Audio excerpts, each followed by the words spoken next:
Sastra Hikayat, Hikayat Parang Puting.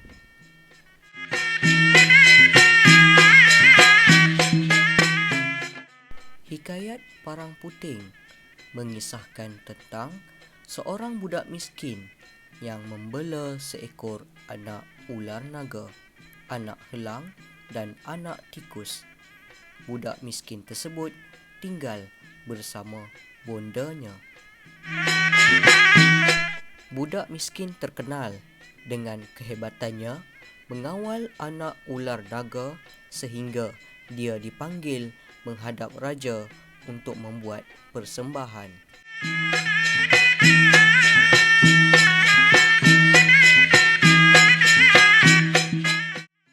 Selepas selesai membuat persembahan, raja pun mengurniakan 2 orang hamba serta pelbagai barangan seperti harta dan beras kepada budak miskin.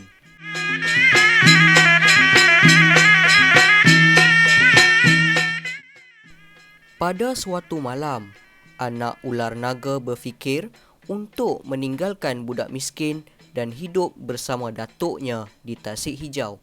Perkara tersebut sampai ke pengetahuan budak miskin. Lalu, dia pun bersetuju untuk berpisah dengan anak ular naga dengan alasan tertentu. Alasannya kerana anak ular naga tidak mahu air sungai melimpah ketika dia berendam di dalam sungai kerana badannya sudah semakin besar. Anak ular naga gusar akan merosakkan harta benda dan membahayakan orang kampung.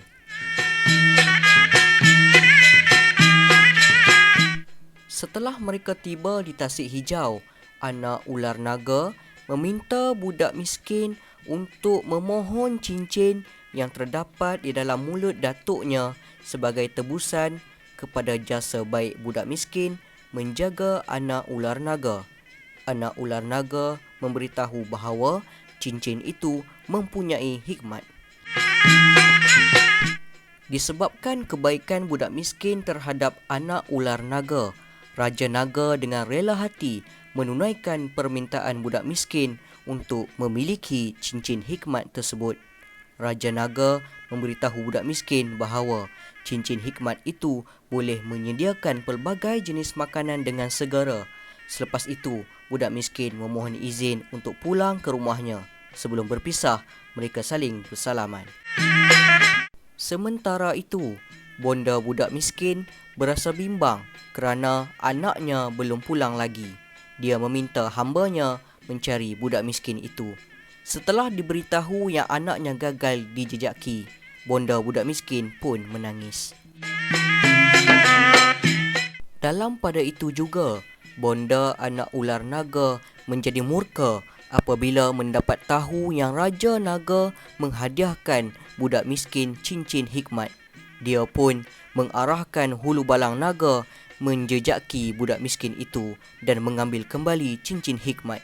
Sebagai ganti, budak miskin itu akan diberikan sebatang tongkat sakti. Hulu balang naga pun segera pergi menjejaki budak miskin itu.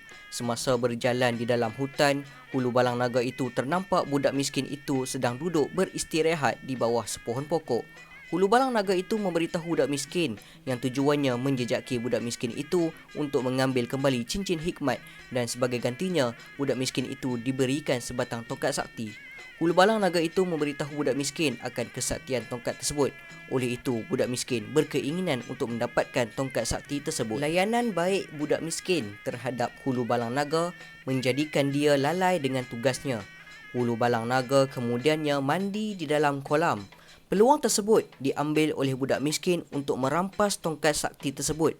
Lalu dipukulnya di tepi kolam 3 kali berturut-turut. Hulu balang naga yang sedang berendam tidak dapat bergerak kerana kesaktian tongkat tersebut. Budak miskin terus meninggalkan tempat tersebut bersama tongkat sakti. Semasa dalam perjalanan pulang, budak miskin terdengar bunyi orang menebang pokok.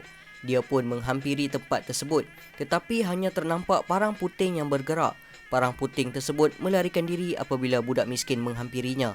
Budak miskin mengikut parang puting itu hingga ke sebuah rumah yang didiami oleh seorang tua. budak miskin kemudiannya dipelawar masuk oleh orang tua itu. Budak miskin meminta izin daripada orang tua itu untuk bermalam di rumahnya. Kemudian budak miskin menggertakkan tongkat sakti dan keluarlah sehidang makanan. Mereka pun makan bersama-sama. Orang tua itu memberitahu budak miskin tentang hasratnya untuk menukar parang putingnya dengan tongkat sakti kepunyaan budak miskin. Orang tua itu memberitahu budak miskin akan kesaktian parang puting itu.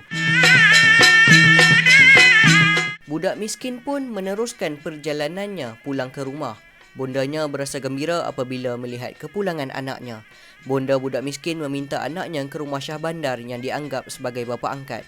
Budak miskin ke rumah Syah Bandar dan menceritakan pengalamannya di sepanjang perjalanan kembali dari Tasik Hijau.